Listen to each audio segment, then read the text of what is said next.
Good morning, PT on Ice Daily Show. It is rainy and humid here in South Carolina, so I am already sweating this morning. My name is Dr. Jessica Gingrich, and I am on faculty with the Pelvic Division here on ICE.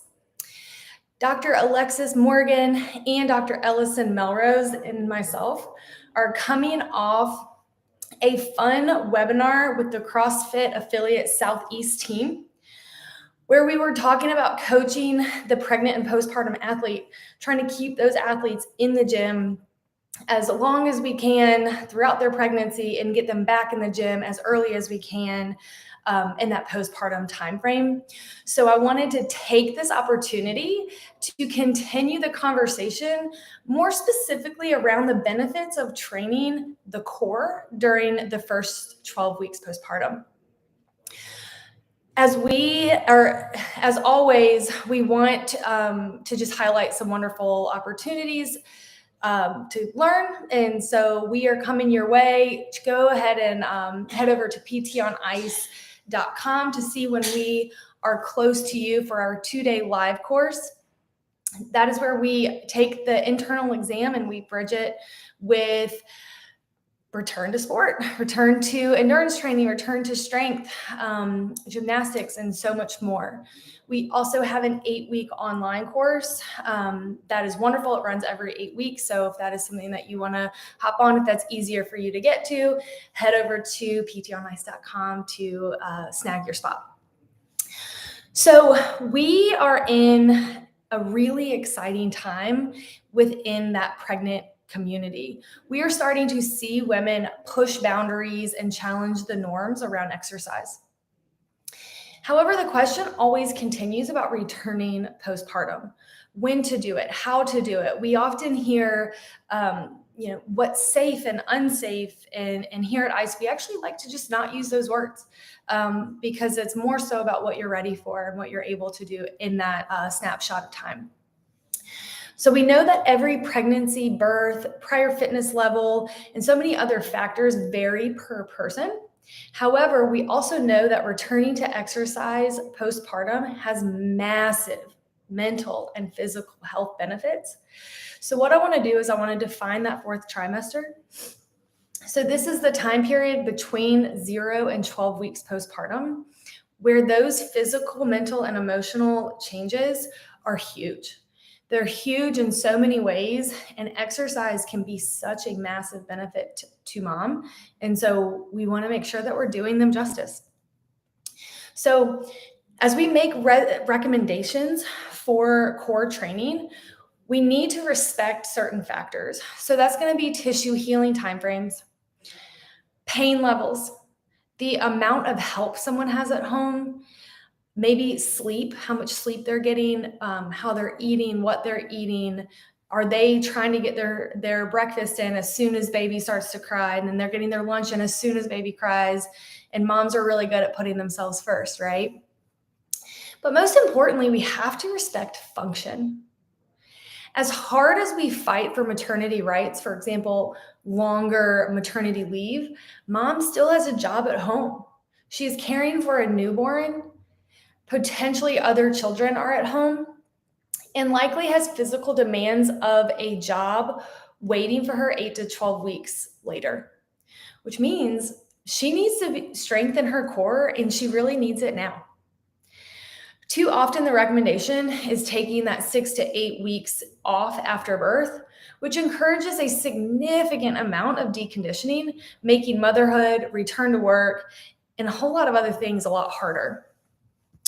So here at ICE, we love encouraging physical therapy to begin at 2 weeks postpartum. With this recommendation come some exceptions, like how is mom adjusting to motherhood or adjusting to adding another baby to the family? Does it give her anxiety to leave the house, which virtual sessions are great for that? Does she need sleep when her appointment time is? That's a big deal. We want to encourage sleep. Or are the baby's appointments just adding up and it's making it hard for her to add this appointment on top of that? So during the first visit, we address several things, but core is absolutely one of them. That is looking at diastasis. That is looking at her ability to sit up, a full sit up. We're going to talk through 3 planes of motion acting on the spine. You all probably know these from school, but we have the frontal plane, transverse plane, and the sagittal plane. There are a lot of exercises to be utilized in these planes of motion that are important throughout the plan of care for improving strength and function. But where do we start? We love teaching a transverse abdominal contraction along with the pelvic floor contraction, but it never stops there. And it usually is something that we move on from fairly quickly. So we do those in supine, we do them in standing, we do them in hanging, quadruped, we do them in a trunk extended position, but then we add all of those wonderful layers.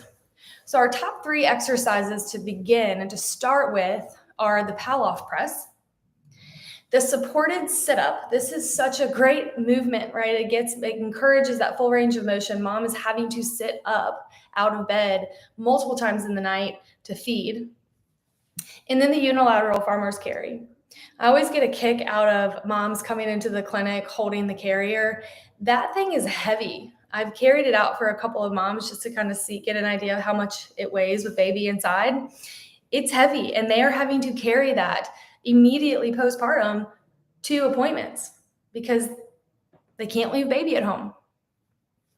So here we hit all 3 planes of motion in isometric, with an isometric type of load, aside from the supported sit-up. There's plenty of room to progress range, length, load, and then time under tension, as well as these movements mimic those physical demands of life. So again, holding the carrier, rolling out of bed, sitting up for feedings.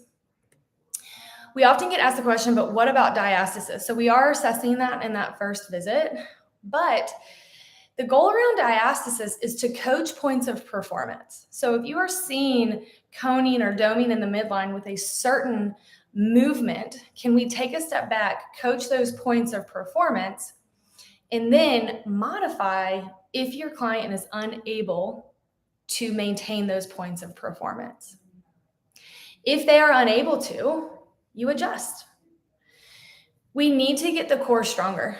And if they have a diastasis, we have to get the core stronger. And we have research on this. So first of all, 57% of people have a gap greater than 2 centimeters. And this is not just in the pregnant or postpartum population. Therefore, we really don't even have an accurate definition of what constitutes a diastasis.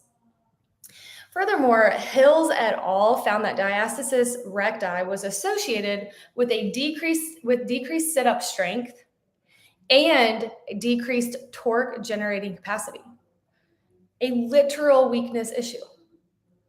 So to recap, the 4th trimester is defined as weeks 0 to 12 postpartum. Early core intervention can and should begin at 2 weeks postpartum per the mom in front of you. Begin with isometrics, then build range, length, and load. As always, we monitor symptoms of leakage, heaviness, pressure, bulging in the vagina, pain, and an increase in bleeding. So with that, I hope you guys have a great Monday, and I will see you next time.